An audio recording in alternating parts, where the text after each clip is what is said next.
சோறு ஆயிடுச்சுன்னு ஒரு 5 நிமிஷத்துல அது முடிஞ்சிடும். குழம்பு கொதிச்சிருச்சுன்னா இது இறக்கி வச்சிட வேண்டியதுதான். சமதியம்மா, சமந்தி வாங்க சமந்தி. சமந்தி துணியெல்லாம் துவைச்சு போட்டேங்க, அங்கே கல் மேலே வச்சிருக்கேன், தண்ணி வடிஞ்சோடனே காய போட்டுடலாம். அட எதுக்கு சமந்தி அந்த வேலையெல்லாம் நீங்கள் பார்த்துக்கிட்டு இருக்கீங்க?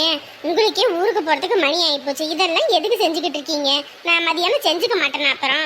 புள்ள இருந்தாலாவது பரவாயில்ல, அவள் எல்லா வேலையும் இழுத்து போட்டு பார்ப்பா. அவளும் ஊரில் இருக்கா, வந்தோடனே அவளும் எல்லா வேலையும் இழுத்து போட்டு பார்க்க முடியாதுல்ல. நாங்கள் என்ன பெரிய வேலை செஞ்சுட்டேன்? ஏதோ இங்கேயே தான் இருந்தேன், நீங்கள் தான் ஆஸ்பத்திரி அங்கே இங்கேன்னு அலைஞ்சு தெரிஞ்சுக்கிட்டு கிடந்தீங்க. அதான் மொத்தம் எல்லா வேலையும் முடிச்சாச்சு. வீடெல்லாம் நேற்றே தொடச்சி விட்டுட்டேன். ஷோ, உங்களுக்கும் சிரமம் தான் போங்க. இதுல என்னங்க சிரமம்? புள்ள வீட்டுக்கு நம்ம செய்யாம வேற யார் செய்வா? இருந்தாலும் சம்பந்தி நீங்க எதுவும் நினைச்சுக்காதீங்க.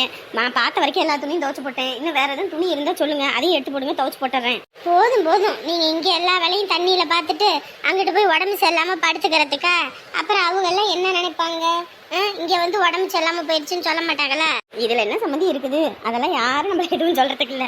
சரிங்க சம்பந்தி, இருங்க, டீ ஊத்தி வச்சுட்டேன், குடிச்சிருங்க. டீ வச்சுட்டீங்களா? ஆமா சம்பந்தி, நீங்க எல்லாம் ஊருக்கு போறீங்கன்னு போய் பாலை உடனே போய் வாங்கிட்டு ஓடியாந்துட்டு வந்து டீயை வச்சு விட்டேன். அவருக்கு கொடுத்தீங்களா? சம்மந்தி எந்திரிச்சோடனே அவங்களுக்கு வச்சுட்டேன், அவங்க குடிச்சிட்டாங்க. ஓ சரிங்க சம்மந்தி. மாப்பிள்ள தண்ணி பின்னாடி அடிச்சு குளிச்சுக்கிட்டு இருக்கான் சம்மந்தி. ஓ சரிங்க சம்மந்தி. வேற எதுவும் வேலை கிடக்குங்களா செய்யறதுக்கு? அதெல்லாம் ஒரு வேலையும் இல்லை, நீங்க கம்முன்னு உட்காந்துருங்க. 8 மணிக்கு பஸ் வேற வந்துடும். அதனாலதான் சரி நீங்க எல்லாம் சாப்பிடாம அறக்க பறக்க ஓடிடுவீங்கன்னு வெள்ளனே எந்திரிச்சு சோறு குழம்பெல்லாம் ஆக்கிட்டேன். நான் எந்த வேலையும் இல்லை உங்களுக்கு. நீங்க கம்முன்னு டீயை குடிச்சிட்டு கம்முன்னு இருங்க. நான் தான் போய் வாசலை கூட்டி விட்டு வரேன். வாசை கூட்டணுமா? சரி இதை பிடிங்க, நான் தான் போயிட்டு கூட்டி விட்டு வரேன். ஐயோ, நீங்க கம்மனே இருக்க மாட்டீங்க போல இருக்கே. அதை பண்ணவும் இதை பண்ணவும் அதெல்லாம் நான் பண்ணிக்கிறேன். நீங்க முதல்ல குடிங்க. அந்த வேலை இந்த வேலைன்னு இழுத்து போட்டு பார்த்துக்கிட்டு. ஷோ சரிங்க சம்பந்தி. மருமக இருந்தா ஒரு வேலையும் வைக்க மாட்டேன், அவ பாட்டுக்கு எல்லா வேலையும் இழுத்து போட்டு பார்த்துருவா. நான் எப்பயும் லேட்டா தான் எந்திரிப்பேன். மருமக இல்லைனா தான் கையே ஒடிஞ்ச மாதிரி ஆயிடும். என்ன பண்றதுங்க, குடும்ப கஷ்டம், அதனால தான் வேலை வெட்டியை பார்க்கணும்னு வராங்க. அவங்க நல்லா இருந்தா உங்களுக்கு தானே நல்லது. ஆமா சம்பந்தி, அதுகளும் பாவம், என்ன பண்றது, பொழப்புக்காக அங்க வருதுங்க. அதுங்களும் இந்த ஊரை விட்டு எங்கேயும் நான் அனுப்பவே மாட்டேன். இந்த கஷ்டம் இல்லைன்னு வைங்க, கைக்குள்ளேயே வச்சுக்குவேங்க.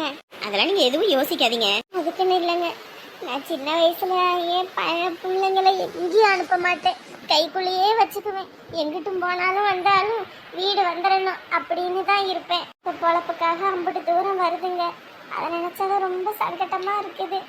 அதுக்கு எதுக்கு நீங்க வருத்தப்படுறீங்க? அங்கேயும் யாரு? அதுவும் உங்க வீடு தானே, அது வேற யார் வீடா? அதுக்குன்னு இல்லைங்க, ஏற்கனவே நாங்க இப்படித்தான் சொந்தக்காரங்க வீட்டுக்கு போனப்ப ஒன்றும் இல்லாதவங்கன்றனால ஒரு மாதிரி பேசி போட்டாங்க. சாப்பிட்ற நேரத்துல முதல்ல எல்லாம் அப்படி தங்கமா தாங்கினாங்க. காசு பணம் இல்லைன்னு என்ன மொத்த குடும்பமே எங்களை ரொம்ப அசிங்கப்படுத்தினாங்க. அதனாலேயே பிள்ளைங்களை நான் யார் வீட்டுக்கு அனுப்ப மாட்டேன். கஞ்சோ கூழோ நம்ம வீட்டில் இருந்து குடிச்சுட்டு போகிறது கஷ்டம். 50 தூரத்தில் வந்து வேலை செய்ய போதுங்க. கொஞ்சம் பத்திரமா பார்த்துக்கோங்க சமந்தி, எதுவும் பேசிடாதீங்க. ஐயோ, நாங்கள் எதுக்கு பேச போகிறோம்? இல்லைங்க சமந்தி, என்ன சொல்லணும்னு தோணுச்சு, அதுதான். இங்கே பாருங்க, எங்களுக்கு என் பையன் துறை வேற கிடையாது, எங்கள் மாப்பிள்ளை வேற கிடையாது, ரெண்டும் எங்களுக்கு பயலுக தான், சரிங்களா? நாங்கள் பார்த்துப்போம், நீங்கள் எதை பற்றியும் கவலைப்படாதீங்க. அவங்க எங்கள் கூடயே இருந்தாலும் இருக்கட்டும், இல்லை வீடு தனியாக பார்த்து வைக்கணும்னாலும் வைக்கிறோம். அவங்களுக்கு எது விருப்பமோ அப்படித்தான் அங்கே இருக்கலாம். இங்கே எப்படி இருக்காங்களோ அப்படியே வந்து அங்கேயும் இருப்பாங்க. நீங்கள் எதை பற்றியும் கவலைப்படாதீங்க. சரிங்க சம்மந்தி, நீங்கள் குடிங்க, ஆறிடும். நான் போய் வாசலை கூட்டி விட்டு வரேன். பிள்ளைங்களை நீ இதாயா பார்த்துக்கணும். எனக்கு இதுங்களை தவிர வேற எதுவுமே தெரியாது. இதுங்க எல்லாத்தையும் நல்ல நிலைமைக்கு வர வச்சு பார்த்துட்டு கூட நான் போயிட்டேன்னா எனக்கு பிரச்சனை இல்லை. நீ தான் பாரு புரியணும். யாரு நம்ம வீட்டுக்கிட்ட வந்து ஸ்கூட்டியை நிறுத்துறது? இவரா? என்னம்மா, வானு கூட கூப்பிட மாட்டீங்களா? வாங்க தம்பி வாங்க. என்னம்மா நீங்க வாசலை கூட்டிக்கிட்டு இருக்கீங்க? என் மருமக இல்லையா? அவளா? புள்ள வீட்டுல இருக்கா? சரிங்க. அழகு அப்போ அழகு குளிச்சுக்கிட்டு இருக்கான், கொஞ்சம் கூப்பிடுறீங்களா அம்மா? இந்தா இருங்க, கூப்பிடுறேன். அழகு அழகு, டே அழகு. இந்த துணியை மாத்திட்டு வரமா? அப்பா கொஞ்சம் வரசா வாப்பா. சரி வாங்க, உள்ள வாங்கயா. இருக்கட்டும்மா இருக்கட்டும். இப்போ புள்ள எப்படி இருக்கு? இருக்காங்க, ஏதோ கடவுள் புண்ணியத்துல இருக்கா. ரொம்ப அடிக்கடி போட்டுருச்சா? வெறி பிடிச்ச மாதிரி அந்த பயப்ப அடிச்சு தள்ளி இருக்கான்ப்பா. இந்த உலகத்துல யார் நல்லவன் யார் கெட்டவனே இப்ப நம்ப முடியல. பேசும்போதே எல்லாம் சக்கர தகவிக்கிட்டு தான் பேசுறாங்க. என்னது இவர் வந்திருக்காரு? வாங்க ஓனர், நல்லா இருக்கீங்களா? எங்க நல்லா இருக்க, இருக்கிறது? நல்லா இருக்கிற நிலைமையிலையா நான் இருக்கேன்? ஏன் என்னாச்சுங்க? ஏப்பா, நான் ரொம்ப பெரிய தப்பு பண்ணிட்டேன்ப்பா. வெளுத்ததெல்லாம் பாலுன்னு நினைச்சேன், அது கல்லுன்னு காட்டி கொடுத்துருச்சு. ஒன்றும் புரியலைங்களே. உனக்கு புரியாதது ஒன்றும் கிடையாது, உனக்கு தெரியாததுன்னு ஒன்றும் கிடையாது. அந்த ஆறுமுகம் அதை இதுன்னு பேசி என் மனசை மாற்றி உன்னை வேலையை விட்டு எடுக்க வச்சுக்கிட்டான். நானும் பைத்தியக்கார மாதிரி இத்தனை வருஷம் உண்மையானவன் எவன் பொய்யானவன் எவனு தெரியாத அளவுக்கு முட்டாள்தனமாக யோசிச்சு அவனை வேலைக்கு வச்சு உன்னைய வேலையை விட்டு எடுத்துட்டேன். நான் பண்ணது எவ்வளோ பெரிய தப்புன்னு நல்லா புரிஞ்சுக்கிட்டேன்யா. மனசெல்லாம் ரொம்ப வருத்தமாக போச்சியா. என்னதான் அந்த பையன் நம்மக்கிட்ட வேலை பார்த்தாலும் நீ வேலை செய்கிற மாதிரி வராதுன்னு அழகு, மறுபடியும் நீயே நம்ம கடைக்கு வந்துடுறியா? முதல்ல 650 ரூபா கொடுத்தேன்ல, இப்போ 700 ரூபா போட்டு கொடுக்குறேன். உனக்கு எந்த பிரச்சனையும் இருக்காது. நீ எப்போ வேணாலும் போகலாம் வரலாம். என்ன அழகு, வரியா? வேலைக்கு ஆள் இல்லாமல் ரொம்ப சிரமமாக இருக்கியா? என்னடா இவர் இப்படி கேட்குறாரு? நான் பார்த்துக்கிறேன், நீ விடு. அண்ணே, என்னை நீங்கள் தப்பாக எடுத்துக்காதீங்க. நான் உங்களை வெறும் ஓனராக பார்த்ததே கிடையாது என்றைக்கும். என்னோட அப்பாவாக உங்களை நான் பார்த்துருக்கேன். ஏன்னா எனக்கு எந்த ஒரு நல்லது கெட்டதுனாலையும் அந்த இடத்துல நீங்கள் முன்னாலாக நின்றுருக்கீங்க. அந்த நன்றி விசுவாசம் எனக்கு என்றைக்குமே இருக்கும்னு. ஆனால் ஒரு தடவை நம்மளை ஒருத்தர் அடித்து விரட்டிட்டதுக்கப்புறம் மறுபடியும் அந்த இடத்துல போய் நிற்கிறதுக்கு உடம்பு கூசும் இல்லையா? அதுவும் இல்லாமல் நம்ம இத்தனை நாள் ஒரு இடத்துல இருந்து வேலை வெட்டியை பார்த்து அவங்களுக்காக நம்ம உழைச்சி கொடுத்து கடைசியில் நம்ம வேணான்னு தூக்கி வீசும்போது அந்த வலி சொல்ல முடியாத அளவுக்கு ஒரு ரணம்னு. அதுவும் மற்ற நாளில் நீங்கள் வேலையை விட்டு போகணுன்னு சொல்லியிருந்தீங்கன்னா கூட என் மனசு ஆறி இருக்குண்ணே. ஆனால் என் தங்கச்சி கல்யாணத்தப்ப இந்த அழகு நம்மளை மட்டுமே தானே நம்பியிருக்கான். அவன் காசுக்கு என்ன பண்ணுவான் அப்படின்னு நீங்கள் ஒரு நிமிஷம் யோசிச்சிருந்தீங்கன்னா கூட, அழகு நீ கல்யாணத்துக்கு அப்புறம் கூட நீ வேலையை விட்டு நின்றுக்கோ அப்படின்னு நீங்கள் ஒரு வார்த்தை சொல்லியிருந்தா கூட சந்தோஷமாக நான் வேலையை விட்டு நின்றுருப்பேனே. ஆனால் நான் கஷ்டத்தில் இருக்கேன்னு தெரிஞ்சும் இவனை வேலையை விட்டு தூக்குனா அவன் குடும்பம் கஷ்டப்படும்னு தெரிஞ்சுமே நீங்கள் என்னை வேலையை விட்டு தூக்குனீங்க பார்த்தீங்களா? அவன் பேச்சை கேட்டு அந்த நிமிஷம் நான் நொறுங்கி போயிட்டேனே. 1000 தான் இருந்தாலும் நான் ஒரு வேலைக்காரன்னு நீங்கள் காட்டிட்டீங்கல்ல. ஐயோ அழகு, அப்படியெல்லாம் ஒன்றும் இல்லைப்பா. இல்லைண்ணே, நான் தான் உங்களை ஓனர்னு பார்க்காம அப்பாவா ஒரு அண்ணனா எனக்கு ஒரு பிடிச்ச ஒரு நல்ல மனுஷனாக பார்த்தேன். ஆனால் நீங்கள் என்னை ஒரு வேலைக்காரனாக மட்டும்தான் பார்த்துருக்கீங்கன்னு புரிஞ்சு போச்சு. நான் ஒரு சம்பளம் வாங்குகிறேன், கூலி ஆள். என்னை வேணான்னு சொன்னால் நான் வேறு பக்கம் வேலை தேடிக்குவேன்ற நம்பிக்கையில் தானே என்னை சொன்னீங்க. பரவாயில்லண்ணே, இப்பயும் நீங்கள் தான் என்னை நம்பாமல் போயிட்டீங்க. ஆனால் என் மாமா என்னைய நம்பி அங்கே ஊரில் ஒரு வேலையை பார்த்து வச்சுருக்காரு. இப்போ நான் அவர் பேச்சை கேட்காம மறுபடியும் உங்ககிட்ட வேலைக்கு வந்தேன்னா அவருக்கும் ரொம்ப சங்கட்டமாக போயிடும். அதுவும் இல்லாமல் நான் கல்யாண நேரத்தில் கஷ்டப்படுறேன்னு சொல்லி காசை கொண்டு வந்து கொடுத்து என் மான மரியாதையை காப்பாற்றினவர் அவரோட மான மரியாதையை நான் காப்பாற்றணுமில்ல. அதுக்குன்னு நான் என்றைக்கும் உங்களை கைவிட்டுற மாட்டேனே. நான் கஷ்டத்தில் இருக்கும்போது நீங்கள் 60,000 ரூபா பணம் கொடுத்து உதவி செஞ்சீங்க. அந்த பணத்தை நான் எப்படியும் உங்களுக்கு கொடுத்துருவேன். எண்ணி எனக்கு ஒரு 6 மாதம் டைம் கொடுங்கண்ணே. நான் அதுக்குள்ளே என் தங்கச்சிக்கு ஒரு கல்யாணத்தை பண்ணி வச்சுட்டு அதுக்கப்புறம் நான் உங்கள் கடனை அடைச்சிட்றேன். என்ன அழகு, உன்னை மழை போல நம்பி வந்தேன், இப்படி போ சொல்றியே? அண்ணே, எல்லாத்துக்குமே கண்ணு நல்லா இருக்கும்போது சூரிய நமஸ்காரம் பண்ணணும்னு தோணாதுண்ணே. கண்ணு கெட்டதுக்கு அப்புறம் தான் சூரிய நமஸ்காரம் பண்ணணும்னு தோணும். அந்த நிலையில தானே இப்போ நீங்கள் இருக்கீங்க. பரவாயில்லண்ணே, அதனால நான் ஒன்றும் குறைஞ்சி போயிட மாட்டேன். அப்படி இருந்துமே என் தங்கச்சி கல்யாணத்துக்கு அங்கே வந்து என் தங்கச்சியை தேடி நீங்கள் அவ்வளோ அலைஞ்சிருக்கீங்க. அதுக்காக நான் என்றைக்குமே உங்களை நான் மதிக்கிறேனே. நான் எப்போ இங்கே வந்தாலும் உங்கள் கடைக்கு வந்து வேலை பார்க்குறேனே. ஆனால் இப்போ நான் இன்னைக்கு கிளம்ப வேண்டிய நேரம். இப்போ நீங்கள் கேட்குறது ரொம்ப கஷ்டமாக இருக்குண்ணே. நீங்கள் கேட்டு நான் என்றைக்குமே எதுவுமே இல்லைன்னு சொன்னதில்லை. ஆனால் தடவை இல்லைன்னு சொல்கிறேன். என்னை மன்னிச்சிருங்கண்ணே. நீங்கள் இப்போ வேலைக்கு ஆள் இல்லாமல் கஷ்டப்படுறீங்கன்னு தெரியுது. அந்த பயலும் போயிட்டான். நீங்கள் கவலைப்படாதீங்க. எனக்கு தெரிஞ்ச ஒரு மாஸ்டர் இருக்காரு, அவருக்கு நான் ஃபோன் போட்டு சொல்கிறேன். அவர் உங்கள் கடையிலேருந்து வேலையை பார்ப்பாரு. அழகு, மன்னிச்சிருப்பா. புத்தி கெட்டு போய் தப்பு பண்ணிட்டேன். ஷோ, இதில் எதுக்கு தப்பு பண்ணுறதுல ஒன்றும் இல்லைண்ணே, விடுங்கண்ணே, பார்த்துக்கலாம். உன் நல்ல மனசுக்கு நல்லா இருப்ப, கவலைப்படாத.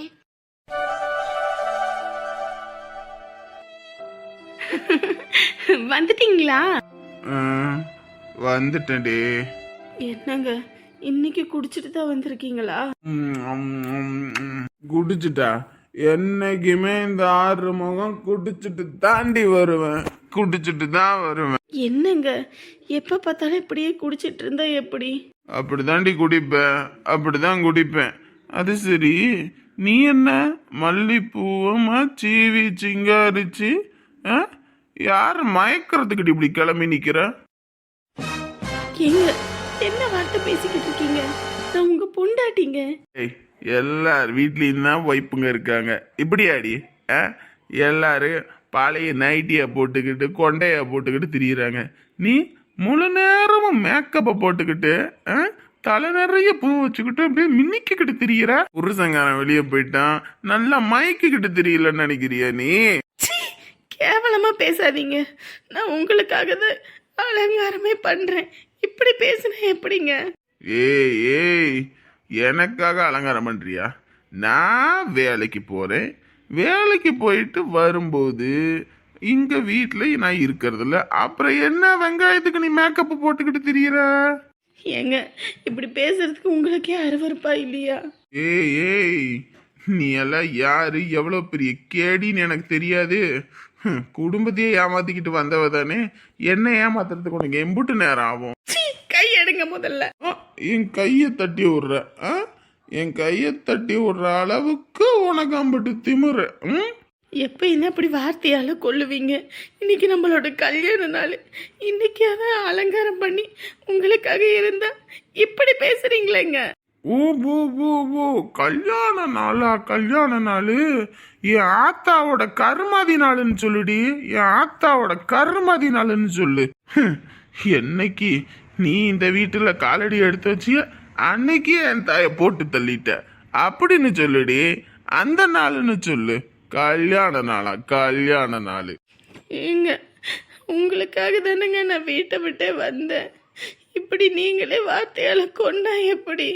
ஏண்டி நீ மயக்கிக்கிட்டு திரிவ, ஆனா நான் ஒன்னும் சொல்லக்கூடாது. ஊர்ல உள்ள பயல்களை உன் அழகுல தானே சுத்துனாங்க. இதுக்கு மேலேயே ஒரு வார்த்தை பேசுனீங்கன்னா அம்பட்டு தான் சொல்லிட்டேன். என்னடி பண்ணுவ? என்ன பண்ணுவ? ஓடிடுவியா? ஓடிடுவியா? ஓடு பாப்போம், ஓடு பாப்போம். சீ, அந்த மாதிரி கேவலமான பொண்ணு கிடையாது நானு. அப்புறம் எப்படி? அப்புறம் எப்படி? என் தாய் என்னை விட்டு போய் சேர்ந்துட்டான்னு நான் வருத்தத்துல இருக்கேன். நீ கல்யாண நாள் கொண்டாடுறிய? கல்யாண நாள் உன்னை என்ன பண்றான பாரு. கல்யாண நாள் அன்னைக்கு ஒரு பொட்டு வச்சு பூ வச்சதுக்கே அவன் என்னை தப்பு தப்பா பேசி என் மண்டைய உடைச்சிட்டான்.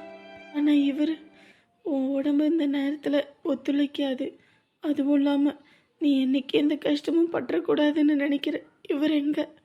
அந்த படுபாவி எங்க? இவர் இப்படியே இரு, என்னைக்கும் அழகா இருக்குன்றாரு. நீ பொட்டோடையும் பூவோடையும் இருக்கணும்னு சொல்ற மனுஷன் எங்க? பொட்டு வச்சு பூ வச்சாலே யாருக்கூடையும் நான் தப்பான பேசுவேன், தப்பாக தான் இருப்பேன்னு நினைக்கிறேன். அவன் எங்க? என் வாழ்க்கையில் எதுக்கு அவன் வந்தான், எதுக்கு அவன் போனான்னு எனக்கு ஒன்றுமே புரியல. ஏன் இவர் லேட்டாக வந்தாருன்னு எனக்கு தெரியல. இந்த மாதிரி ஒரு பொக்கிஷம் எனக்கு கிடைக்கிறதுக்காக தான் இது எல்லாம் நடந்துச்சான்னு எனக்கு புரியல. ஒவ்வொரு நாளும் அவனை கட்டிக்கிட்டு அவனோட ஆசைக்கு இணங்கணும்னு என்னை அடித்து அப்படி துன்புறுத்துவான். வீட்டுக்கு தூரம்னா கூட அடித்து கொடுமைப்படுத்தி வீட்டை விட்டு துரத்துவான். ஆனால் இவர் என் நிலைமையை புரிஞ்சுக்கிட்டு எனக்காக எல்லா விஷயத்தையும் விட்டு கொடுக்குறாரு. இந்த மனுஷன் கிடைக்கிறதுக்கு நான் நிஜமே கொடுத்து வச்சிருக்கணும். ஒரு வார்த்தையில் என்னை உருவாக்கினாய், உன் உறவென்பது யுக யுகங்களை கடந்தது தானே. காலையில எந்திரிச்சோனையும் இந்த வண்டியை கட்டி பிடிச்சுக்கிட்டு இருக்கிறதுலயே நேரம் போயிடும். எந்திரிச்சு இதை கட்டி பிடிச்சிட்டு உட்காராம உனைய பிடிச்சிட்டு உட்காருங்க சொல்றியா? இதை பார்த்தா தான் காலையில வேலைக்கு போக முடியும், வர முடியும். காத்து கொஞ்சம் கம்மியா இருந்தாலும் அதை காத்த நிரப்பணும். டயர் பஞ்சர் ஆனிச்சுன்னா அதை டக்குன்னு மாத்தணும். பெட்ரோல் இல்லைன்னா அதுக்கு சரியா பெட்ரோல் இருக்கான்னு பாக்கணும். அப்பதான் வேலைக்கு போயிட்டு வர முடியும். காசு வேணும்ல, துட்டு மட்டும் ஐயோ என்ன கம்மியா இருக்கு, ஐயோ என்ன கம்மியா இருக்கு, என்ன செலவு பண்ணீங்க அப்படின்னு வாய்க்கிலேயே வக்கனையா பேசுறல்ல, அதெல்லாம் எப்படி வருது? இந்த ஒரு ஜீவன் இருக்கிறதுனால தான். நீ தான் ஒண்ணு பத்து வச்சிருக்கிய ஒரு பொறுக்கி பயப்புல, அதனால என்னத்துக்கு இருக்குது? ஒன்னுத்துக்கும் இல்ல. அங்க சுத்தி இங்க சுத்தி அவனை கிழிக்கலன்னா உங்களுக்கு தூக்கம் வராது. தாய்க்கலவி என் தாய்க்கலவி என் தாய்க்கலவி என் தாய்க்கலவி சொல்லி வாய மூடல உன் பொறுக்கி புள்ள வந்துருச்சுல்ல. இந்த ஆளு இங்கத்தான் உட்கார்ந்து இருக்கிறதா இது தெரியாம வந்துட்டோமே. சும்மா அவனை பொறுக்கி பொறுக்கின்னு சொல்லாதீங்க. பெத்த புள்ளைய பார்த்து பொறுக்கி பொறுக்கி பொறுக்கின்னு இப்படி சொன்னீங்கன்னு வைங்க, 4 பேர் அவனை அப்படித்தான் சொல்லுவாங்க. பொறுக்கின்னு சொல்லாம கிறுக்கி நான் சொல்ல முடியும். நாய் வாழை எப்படி நிமித்த முடியாதோ அந்த மாதிரி உங்க குணத்தை மாத்தவே முடியாது. என்னைய மாத்துறது இருக்கட்டும், உன் பொறுக்கி எங்க போய் பொறுக்கிட்டு வந்துச்சுன்னு கேளு. ராத்திரி எல்லாம் வீட்டுக்கே வரமாட்டேங்கிறான், எங்கிட்டு போறான் எங்கிட்டு வாரான்னு தெரிய மாட்டேங்குது. இது நல்லதுக்கு இல்ல. எங்கிட்டாவது போய் எங்கிட்டாவது ஏதாவது தப்பு தண்டா பண்ணி வந்தான்னு வையே, அடிச்சு தோக்கி போடுவேன். ஏண்டா உங்க அப்பன் தான் வாய்க்கு வந்தபடி எல்லாம் பேசுறாருன்னு தெரியுதுல்ல, ஏண்டா வீட்டுக்கு வராம எங்கடா போய் தொலைற நீயே? வீட்டுக்கு வந்தாலே மனுஷன் நிம்மதியா இருக்க விடணும். நொய்யின்னு இருந்தா என்னங்க ராசா, வீட்டுக்கு வந்து நிம்மதியா இருக்கணுமா? வீட்டுக்கு வந்து நிம்மதியா இருக்கணும்னா பாக்கெட்ல 10 காசு இருக்கணும். எனக்கெல்லாம் பாக்கெட்ல 10 காசு இல்லைன்னா ராத்திரியில தூக்கம் வராது. நாளைக்கு என்ன பண்ண முடியும்? கடங்காரனுக்கு எப்படி பதில் சொல்ல முடியும்? ஏதாவது தேவை வச்சுட்டாங்கன்னா அதுக்கு போய் செய்யணுமேனு சொல்லிட்டு காசு இல்லைன்னு தூக்கம் வராது. உனக்கெல்லாம் எப்படித்தான் வேலை வெட்டிக்கும் போறதுல தண்ட சோறு தின்னுக்கிட்டு எப்படிதான் உனக்குலாம் நிம்மதியான தூக்கம் வருதுன்னு தெரியல. இப்படியே பேசிக்கிட்டு இருந்தான்னு வையே, இனிமே நான் வீட்டுக்கே வர மாட்டேன்னு சொல்லிட்டேன். வராத உன்னை யாரு வர சொன்னா? உன்னை யாருடா வர சொன்னா? பாத்தியாமா எப்படி பேசுறாருன்னு? கேருங்க, சும்மா அவனை இதாவே பேசிக்கிட்டு இருக்காதீங்க. வேலைக்கு போலன்றீங்க. அவனுக்கு இப்ப கொஞ்சம் நேரம் சரியில்லாம இருக்கு. அவனுக்கு நேரம்லாம் வந்துச்சுன்னா அவனும் வேலைக்கு போவான். யாரு இந்த பரதேசியா? இது வேலைக்கு போகுமா? ஏண்டி நீ வேற? இவன் பண்றதெல்லாம் பார்த்தா அநேகமா யாரையோ ஏதோ புள்ளைய கூட்டிக்கிட்டு வர போறான். அன்னைக்கு சவுட்ட மேனிக்கு 2 பேத்தையும் அடிச்சு நடுத்தரவுல துரத்த போறேன். அன்னைக்கு தெரியும் இந்த அப்பனோட அருமை என்னன்னு. என் பையன் ஒன்னும் அந்த மாதிரி எல்லாம் கிடையாது. அம்மா சொல்ற பொண்ணதான் கட்டுவேன்னு இருக்கிறான். அவன் கட்டாம இருக்கட்டும், அதுக்கப்புறம் உன்னை தூக்கி போட்டு ஒரே வெட்டுத்தான். ஏமா இனிமே நான் வீட்டுக்கே வரலமா, என்னை இனிமே வீட்டுல தேடாதம்மா. வராத நாயே வராத. யார் உன்னை தேடுனா? இப்பயே கிளம்பி போய் தொலை போ. ஐயோ, என் பையன் பாவம் பசியோட வந்திருப்பான். ஒரு வாய் சாப்பிட விடுறது அந்த மனுஷன். அவனை அதை இதுன்னு பேசி துரத்தி விட்டீங்க. இப்போ உங்களுக்கு சந்தோஷமா? அடியே, இப்படியே பையனை விட்டுக்கிட்டு இருக்காத, கெட்டு குட்டி சவரா போயிருவான்னு சொல்லிக்கிட்டு இருக்கேன். உனக்கு அது புரிய மாட்டேங்குது. காலமே கெட்டு போயிருக்குடி. பொம்பளை பிள்ளைங்களை கூட வீட்டுக்குள்ள வச்சு ஏதோ ஒன்று பாதுகாத்தரலாம். இந்த பயல்கள் எல்லாம் ஒன்றும் பண்ண முடிய மாட்டேங்குது. எங்கிட்டாவது ஃப்ரெண்டு வீட்டுக்கு போறேன், அங்க போறேன், இங்க போறேன்னு சொல்லிட்டு குடிச்சுக்கிட்டு குடி பழக்கம் பழகிட்டா என்ன அடி பண்றது? என் பையன் ஏறத்தான், என்னைக்கு அவன் எந்த தப்பும் பண்ண மாட்டான். ஆமா எந்த தப்பும் கிழிக்க மாட்டான் உன் பையன். காலம் கெட்டு போயிருக்குது. குடி கிடின்னு எதையாவது ஒன்று பழகிட்டு வந்துட்டானா அப்புறம் ஒன்றும் பண்ண முடியாது. அவன் சேர்ற செட்டு சரியில்லை. எல்லாம் பொறுக்கி பிள்ளைகளா இருக்குதுங்கன்னு சொல்லிக்கிட்டு இருக்கேன். உன் மண்டையில ஏறுது, அது மட்டும் ஏறவே மாட்டேங்குது. நானும் உக்காந்துன்னு சொல்லி பார்த்துட்டேன், பொறுமையா சொல்லி பார்த்துட்டேன், அடிச்சுன்னு சொல்லிட்டேன். என்னால இதுக்கு மேல ஒன்றும் பண்ண முடிய மாட்டேங்குது. ஏதோ புள்ள சரியில்லைன்னா அடிச்சு உதச்சாவது திருத்திடலாம். பொண்டாட்டியே எனக்கு சரியில்லைன்னா அப்புறம் நான் என்னத்தன்னு பண்ண முடியும்? அவன் நான் சொல்ற பேச்ச கேட்க மாட்டேங்கிறான், காது கொடுத்து கூட சட்டம் பண்ண மாட்டேங்கிறான்னு தான் நீ சொல்லு. உன் வாயால நீ சொல்லு, அப்பதான் அவன் கொஞ்சமாவது பேச்ச கேட்பானா. நீ அவனுக்கு சாவி கொடுத்துக்கிட்டு திரியிற. என் பையனை தான் துரத்திட்டீங்கல்ல, அப்புறம் என்னதுக்கு வாழ் கத்திக்கிட்டு இருக்கீங்க? இப்ப கூட நான் என்ன சொல்றேன்னு அவன் மண்டைக்கு ஏறுதா? ஐயோ ஆண்டவனே, ஒத்த பையனை பெத்து வச்சிருக்கோம். அவன் நல்ல நிலைமைக்கு போகணும். அவன் கூட படித்த பயலுகளாம் வேலை வெட்டின்னு போறானுங்க. அவனுங்களை பார்க்கவே அம்புட்டு ஆசையா இருக்கு. ஐயோ ஆண்டவனே, நமக்கு இப்படி ஒரு புள்ள இல்லையேன்னு. இவனுக்கு நான் என்ன சேர்த்து வைக்கல? சொத்து சேர்த்து வச்சிருக்கேன், வீடு வாசல் சேர்த்து வச்சிருக்கேன். காலத்துக்கு அவன் கஷ்டப்படக்கூடாதுன்னு ஒவ்வொன்றையும் பார்த்து பண்ணிக்கிட்டு இருக்கேன். நல்ல நாள் பெரிய நாளில் ஒரு நல்ல துணிமணி கூட போடாம இவங்க 2 பேத்தையும் நல்லா வச்சுக்கணும்னு நான் அம்பிட்டு சிரமப்பட்டுக்கிட்டு ராத்திரி பகல உழைச்சிக்கிட்டு இருக்கேன், வீட்டுக்கு கூட வராம. ஆனா இவளுக்கு அதெல்லாம் புரியுது. பையனுக்கு செல்லம் கொடுத்து கெடுத்து வைக்கிறா. எங்க போய் முடிய போதோ தெரியலப்போ. வேலை செய்கிற இடத்துல எல்லாம் என் பையன் இன்ஜினியராக இருக்கான், என் பையனுக்கு அங்கே வேலை கிடச்சிருக்கு, என் பையன் கவர்மெண்ட் எக்ஸாம் எழுதுறான், அப்படி இப்படின்னு சொல்கிறது கேட்கவே அம்பிட்டு சந்தோஷமா இருக்குது. அவங்க முன்னாடி உன் பையன் என்ன பண்ணுறான்னு கேட்டால் வாயை திறக்க முடியல. என் பையன் இப்படி பொறுக்கியாட்டம் சுற்றுறான்னு நான் சொல்ல முடியும்? பெத்த தகப்பேன் இருக்க வரைக்கும் எந்த பிள்ளைங்களுக்கும் அருமை தெரியாது. நான் போனதுக்கப்புறம் தான் இதுங்களுக்கு அருமைனாலே என்னன்னு தெரியும். கஷ்டம்னு ஒன்று வந்து சாப்பாட்டுக்கே வழி இல்லைன்னு கஷ்டப்படும் போது அந்த அருமை என்னன்னு புரியும். அப்பன் இருக்கும்போது எதுக்கு திட்டுனா, ஏன் திட்டுனா, நம்ம ஒரு நல்லதுக்கு தானே சொல்கிறான்றது அப்போ புரியும். அன்னைக்கு வந்து என்ன பண்ணுறது? ஒன்றும் சொல்கிறதுக்கு இல்லை. போய் தொலையட்டும் போ, என்னமோ பண்ணுறாங்க. நம்ம போய் சேருவோம்.